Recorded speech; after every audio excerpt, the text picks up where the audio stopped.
एक अच्छा हॉरर या थ्रिलर स्क्रीन प्ले आप कैसे लिख सकते हैं? बहुत सारे खूनी बंगले में अकेला आदमी, उड़ते हुए चिमगादड़, ये सब दिखा के ये सब जरूर एक मूड क्रिएट करता होगा, लेकिन सबसे ज्यादा डर इंसान को किस चीज से लगता है पता है?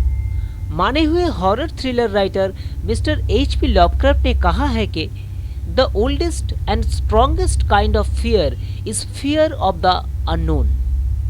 जी हाँ, इंसान को सबसे ज्यादा डर लगता है अनजान चीजों से।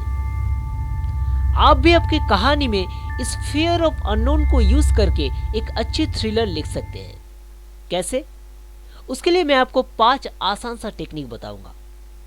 नमस्कार दोस्तों, सी फॉर सिनेमा में आप सबका बहुत बहुत स्वागत है। मैं हूं राज और आप देख रहे हैं एसबीएस।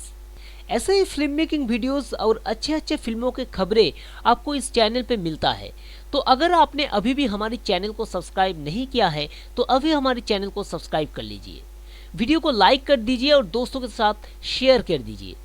इससे नए नए काम करने का और ज़्यादा मेहनत करके आप लोगों के लिए वीडियो बनाने का इंस्पिरेशन मिलता है। तो फियर ऑफ अननोन को यूज करने के लिए मैं 5 आसान टेक्निक आपको बताऊंगा। 1, आपको कुछ सवाल ऑडियंस के मन में तैयार करना है जिसका जवाब वो ढूंढते रहेंगे और आपकी कहानी के साथ एंगेज रहेंगे। जैसे कि उस पुराने किले के अंदर क्या है? आपकी कहानी का लीड कैरेक्टर सबसे छुपा हुआ क्यों रहता है? इसके पीछे राज क्या है? रात के अंधेरे में जो आदमी लोगों का पीछा करता है वो कौन है? हवेली में रात को 12 बजे ही बिजली क्यों चली जाती है? ऐसा कुछ भी हो सकता है, मतलब जो आपकी कहानी को आगे बढ़ाने में मदद करे। 2, स्टोरी की सस्पेंस पकड़ के रखने का सबसे अच्छा तरीका है कि आप आपके दर्शकों को आपकी कहानी के साथ पूरी तरह से एंगेज रखें, उनकी ध्यान कहानी से हटने ही ना दें। और उसका सबसे अच्छा तरीका यह है कि जिस अननोन की डर आपने आपके दर्शकों के दिल में डाले है उसके बारे में आप खुद ना बताए, दर्शकों को गेस करने दें कि क्या है वो अननोन। इसलिए वो मर्डर मिस्ट्री बहुत ज्यादा कामयाब होते हैं जहां पे दर्शक पूरी फिल्म में एंटिसिपेट करते रहते हैं कि कौन खूनी है। और जैसे जैसे कहानी आगे बढ़ता जाता है, या तो उसका शक एक कैरेक्टर से जाके दूसरे कैरेक्टर पे पड़ता है, या फिर कहानी आगे बढ़ने के साथ साथ किसी पर्टिकुलर कैरेक्टर पे दर्शकों का शक मजबूत होता जाता है। ये भी बहुत जरूरी है। 3, दर्शकों को पूरी तरह से एंगेज करने के लिए एनवायरनमेंट क्रिएट कीजिए।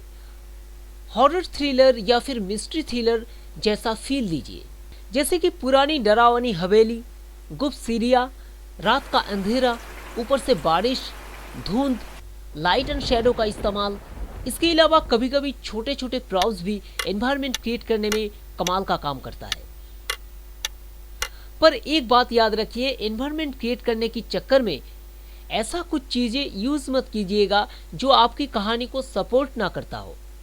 इससे फील बनना तो दूर और ज्यादा बिगड़ता है। जैसे कि मान लीजिए आपकी कहानी गर्मी का मौसम का है और आप रात में एक स्मोकी और फॉगी वेदर दिखा रहे हैं। ऐसा बिल्कुल मत कीजिएगा।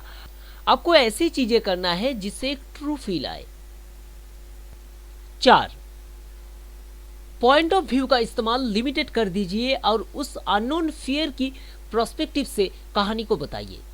यानी कि आपके कैरेक्टर कुछ देख के डर गया तो तब तक उसकी पॉइंट ऑफ व्यू से आप ये मत दिखाइए कि वो क्या देख के डर रहा है, जब तक कि आप वो शॉट दिखाने के लिए मजबूर ना हो जाए। जब तक हो सके आप कैरेक्टर क्या फील कर रहा है उसे दिखाइए, तो आपके दर्शक इससे ज्यादा एंगेज रहेंगे। उनके दिल में ये सवाल घूमता रहेगा कि आखिर क्या देख के ये बंदा इतना डर रहा है, वो चीज है क्या? और वही अननोन फियर आपके दर्शकों में इंजेक्ट हो जाएगा, जो हमारी मकसद है। और अगर आप उस अननोन को दिखा दिए तो हो सकता है दर्शक बहुत डर जाए, लेकिन वो एक 5 सेकंड का झटका होगा और उसके बाद आप आपकी कैरेक्टर को जितने भी डरते हुए दिखाए उसका बहुत ही कम असर दर्शकों पे होगा, क्योंकि आपके कैरेक्टर का डर अब दर्शकों के लिए अननोन नहीं रहा। 5, पांचवा पॉइंट बताने से पहले मैं एक मजेदार कहानी आप लोगों को सुनाना चाहूंगा। यह कहानी है मुल्ला नसीरुद्दीन की। आशा है आप लोगों ने मुल्ला नासिरुद्दीन के बारे में सुना होगा। जिसने नहीं सुना है उसके लिए बता दूं कि वो बिरबल, तेनाली लामा जैसे एक बुद्धिमान आदमी थे जो पारस में रहते थे। तो एक दिन एक आदमी नासिरुद्दीन के पास आया और बोला कि वो नासिरुद्दीन से ज्ञान लेना चाहता है और अपनी बुद्धि बढ़ाना चाहता है। तो नासिरुद्दीन ने कहा कि आप कल से आ जाओ। उस वक्त नासिरुद्दीन चूल्हा फूंक रहे थे, तो उस आदमी ने सोचा कि एक बुद्धि अभी लेके जाते हैं। तो उसने पूछा कि आप फूंक मार के क्या कर रहे हैं? तो नासिरुद्दीन ने कहा कि मैं फूंक मार के चूल्हा गर्म कर रहा हूँ। तो आदमी ने सीखा कि फूंक मारने से गर्म होता है, तो वो चला गया। दूसरा दिन जब वो आया तो नासिरुद्दीन दूध पी रहे थे, तो फूंक मार के दूध को ठंडा कर रहे थे। तो फिर से उस आदमी ने पूछा कि आप क्या फूंक मार के दूध को गर्म कर रहे हैं? तो नासिरुद्दीन ने कहा कि नहीं, मैं फूंक मार के दूध को ठंडा कर रहा हूँ।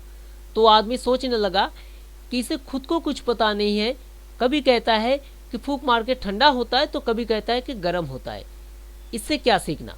तो आदमी चला गया।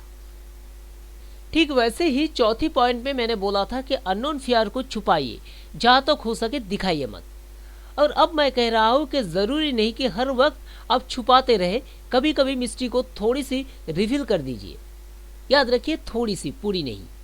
इससे दर्शकों को गेस करने में और ज्यादा मजा आएगा, और ज्यादा लॉजिक के साथ वो गेस करने की कोशिश करेंगे और एंगेजमेंट बढ़ेगा।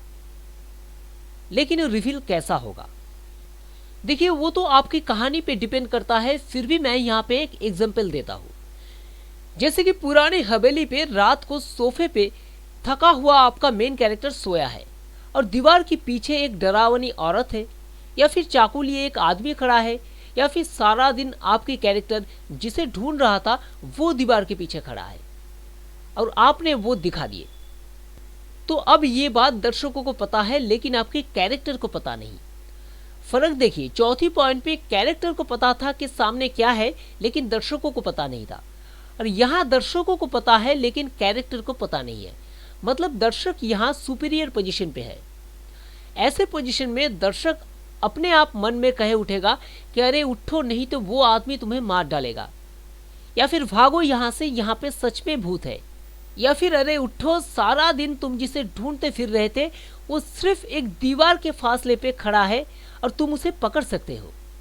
इस सुपीरियर पोजीशन के बारे में अगर आपको और ज़्यादा जानना है तो मैंने एक वीडियो बनाया है जिसमें मैंने बताया है कि हिचकॉक कैसे अपने फिल्मों में सस्पेंस क्रिएट करते थे। इस वीडियो के आखिर में आपको उस वीडियो का लिंक मिल जाएगा, आप जाके देख सकते हैं, या फिर नीचे डिस्क्रिप्शन बॉक्स में भी मैं उस वीडियो का लिंक डाल दूंगा, वहां से भी जाके आप देख सकते हैं। फिलहाल इस वीडियो में इतना ही। आपको अगर वीडियो से जुड़ी कुछ भी सवाल पूछना है तो आप नीचे कमेंट सेक्शन में बेझिझक पूछ सकते हैं।